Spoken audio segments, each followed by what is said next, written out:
உலகத்துல எந்த மனைவியாவது கணவனை புகழ்ந்ததுண்டா? எங்க வீட்டுக்கார சூரியன், எங்க வீட்டுக்கார சந்திரன், எங்க வீட்டுக்கார நட்சத்திரம், எங்க வீட்டுக்கார அது. இவர் வேண்டாம் போய் புகழ்வார். கண்ணே, மணியே, முத்தே, வைரமே, பவளமே என்று கணவன் வேண்டுமானால் மனைவியை புகழுவானே தவிர உலகத்துல எங்கேயாவது மனைவி கணவனை புகழ்ந்ததுண்டா? ஆனால் சஹாபிய பெண்மணிகள் அன்னை ஆயிஷா ரலியல்லாஹு தஆலா அன்ஹா என்ன மாதிரி புகழுகிறார்கள் பெருமானார் ஸல்லல்லாஹு அலைஹி வஸல்லத்தை. லனா சம்சுன் வலில் ஆஃபாகி ஷம்சுன், லனா சம்சுன் வலில் ஆஃபாகி ஷம்சுன் வ சம்சி தத்லு பாதல் ஈஷா.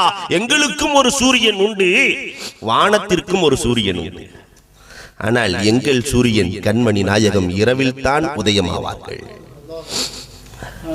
எல்லோரும் இருள் சூழ்ந்திருக்கிற பொழுது, வழி தெரியாமல் வாடுகிற பொழுது அந்த சூரியன் உதயமாகும் வழியை காட்டும் வள்ளல் மாநபி ஸல்லல்லாஹு அலைஹி வஸல்லம் என்று புகழுகிறார்களே.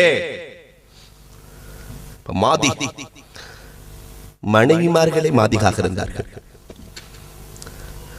நாம் புகழ்வதில் என்ன அதிசயம் இருக்கிறது? உலகத்தில் தோன்றிய எல்லா படைப்புகளும் பெருமானாரை புகழ்கிறது. நாம் என்ன புகழ்கிறோம்?